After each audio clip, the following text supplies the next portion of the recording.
Olá pessoal, tudo bem?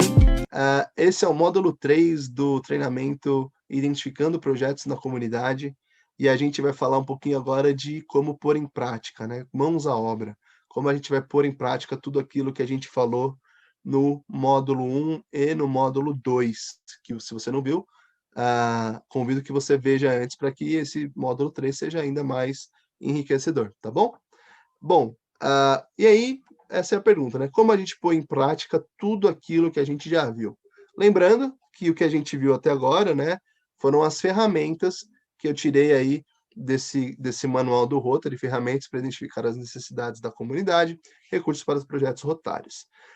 Se você quiser consultar esse material, ele está disponível no site do Rotary, ou joga no Google que você acha com facilidade, tá bom? Esse nome aí, mais Rotary. A gente tratou aí desses 4 temas, né? Reunião comunitária, inventário de recursos, pesquisa e entrevista. Lembrando, mais uma vez, que grupo focal e mapeamento da comunidade a gente deixou de fora por questões práticas, mas se você tiver curiosidade, se você tiver com ambição de fazer um projeto grandioso, talvez um projeto distrital ou multidistrital, enfim, dê uma olhada nesse material, que ele tem bastante coisa legal que não dá para a gente abordar aqui em tão pouco tempo, beleza? E aí, a gente começa com um lembrete muito importante, que é o Rotaract, ele atua localmente. E o que que isso quer dizer? Quer dizer que a gente não vai resolver o problema do país. A gente não vai conseguir acabar com a corrupção, a gente não vai conseguir acabar com a falta de leitos, a gente não vai conseguir resolver um monte de problemas que a gente sabe que a gente enfrenta no Brasil. Mas a gente também sabe que o Rotaract pode fazer muita coisa. E aqui eu fiz uma pesquisa rápida com algumas cidades que eu sei que são aqui do 4.521. Eu peguei de BH, de Ouro Preto, de Conselheiro Lafayette e de Governador Valadares. São algumas notícias aí lá do mês de outubro, mais ou menos, de 2020. E o que que a gente identifica aqui? São algumas notícias que eu fui no Google e pesquisei, mas que podem nos trazer algum indício das necessidades que a nossa comunidade está enfrentando. Então, por exemplo, mercado do produtor de Lafayette será reformado e ampliado com emenda parlamentar. O que que isso pode dizer a respeito do Rotaract? Bom, vai haver uma grande reforma no grande mercado da cidade de Conselheiro Lafayette. Existe alguma oportunidade aqui? Será que a população de Conselheiro Lafayette tem a expertise para fazer essa reforma? Será que está todo mundo capacitado? Ou será que a gente conseguiria, por exemplo, fazer um projeto de capacitação para que essas pessoas estejam mais preparadas para reformar um mercado, né?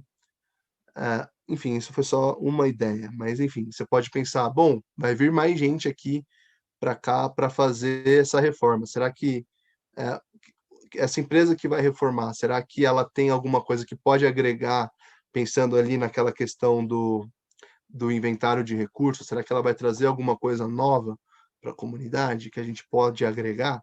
Será que essa reforma vai trazer novas oportunidades econômicas para a comunidade, que o Rotaract pode se usufruir para fazer seus projetos? Enfim, lembrem-se que a gente atua localmente. Então, Plano Nacional de Retomada do Turismo é lançado em Ouro Preto, a questão de turismo muito importante aí. Então, será que estamos preparados para receber? Será que o Rotaract não pode fazer talvez um projeto aí de turismo com rotaractianos que queiram vir para Ouro Preto, algum projeto de finanças, às vezes, algo do tipo?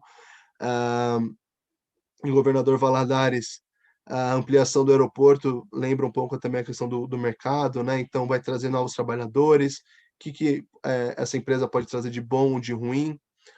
Ah, enfim, coisas nesse sentido. E pandemia quebra 40% das lojas do polo da moda em BH. Então, pô, tem bastante gente ficando desempregada, provavelmente, em BH.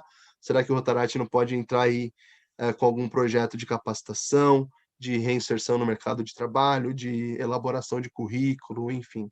É, são alguns exemplos bem simples, mas que se você jogar agora no Google notícias da sua cidade, você vai identificar ali vários problemas que certamente todas as cidades têm, e com isso vocês vão conseguir, enfim, ter um cheiro, né, ter uma noção mesmo que básica de algo que pode acontecer, que está acontecendo nessa comunidade e que pode gerar novas necessidades. A comunidade, ela é um organismo vivo, né, ela não tem sempre o mesmo problema. Problemas novos surgem, problemas antigos permanecem, alguns problemas antigos acabam eventualmente sendo resolvidos, mas a gente tem aí um mar de possibilidades, basta a gente abrir o jornal da nossa cidade que a gente vai achá-las, tá bom? Então lembrem-se muito disso.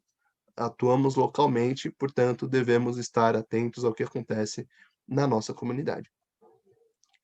Lembrem-se também que o Rotaract, ele tem as suas limitações. A gente tem um número limitado de associados, a gente tem um número limitado de parceiros e a gente tem um caixa limitado. Infelizmente, a gente não está, né, esbanjando dinheiro aí, pelo menos o meu clube não está, imagino que a maioria não esteja. Então, lembrem-se sempre disso, existem limitações, e aí volta naquela dica que a gente dá lá no módulo 1, que eu espero que você já tenha visto, que é não prometa projetos.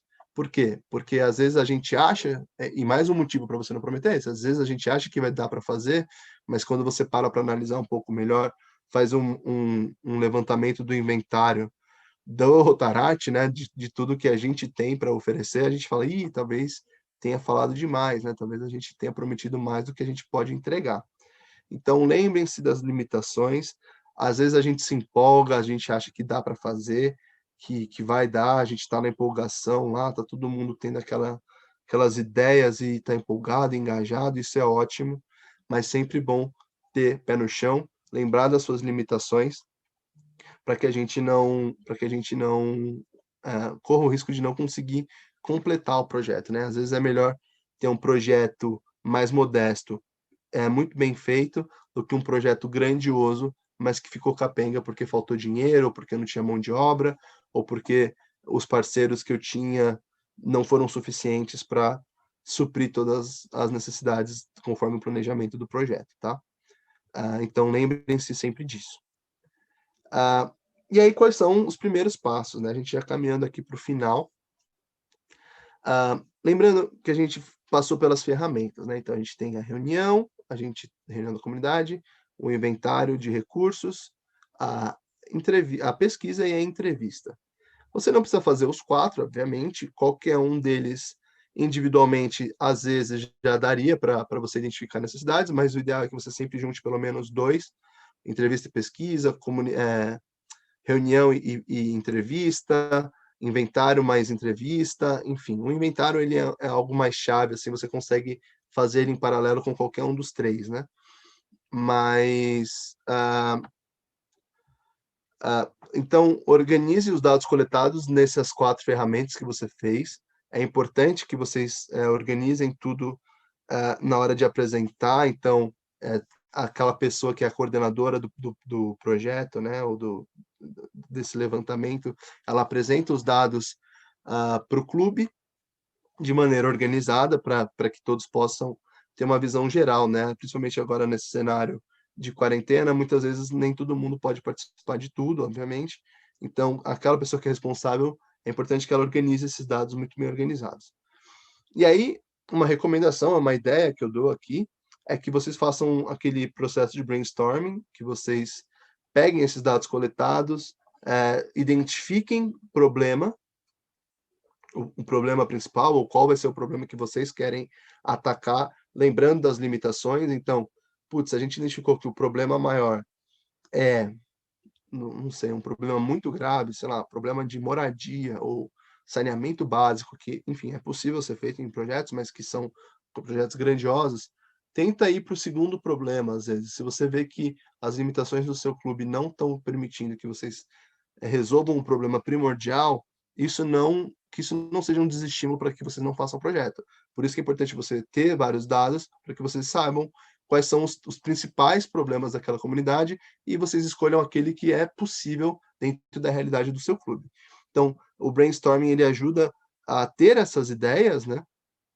Depois, brainstorming dá para fazer um treinamento só sobre isso, né, só como fazer, como é a metodologia, mas eu tenho certeza que a maioria dos clubes já fez, de alguma maneira ou de outra, algo parecido, que é o famoso toró de ideias, né, que é as pessoas começam a fazer livre associações com base num tema, proposto, né, com base nos dados coletados.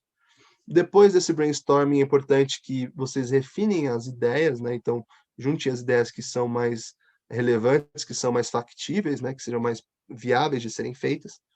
E aí sim, refinada a ideia, você, parte para o plano de ação, que é o planejamento do projeto, né, que para muitos seria considerado o início de fato do projeto, que é o planejamento, a execução, depois o feedback, né, do projeto. Então, resumindo, né, revisando, pega todos os dados daquelas ferramentas que a gente falou, organiza esses dados, joga esses dados para todo o clube, para que todos possam participar desse processo de escolha, faça um brainstorming, né, com seus associados, refina as suas ideias, né, vai tirando aquelas coisas que são absurdas, lembra-se sempre das limitações do seu clube, e aí parte para o plano de ação, parte para o projeto, tá bom? Gente, eu queria agradecer muito aqui o 4.521 pela oportunidade.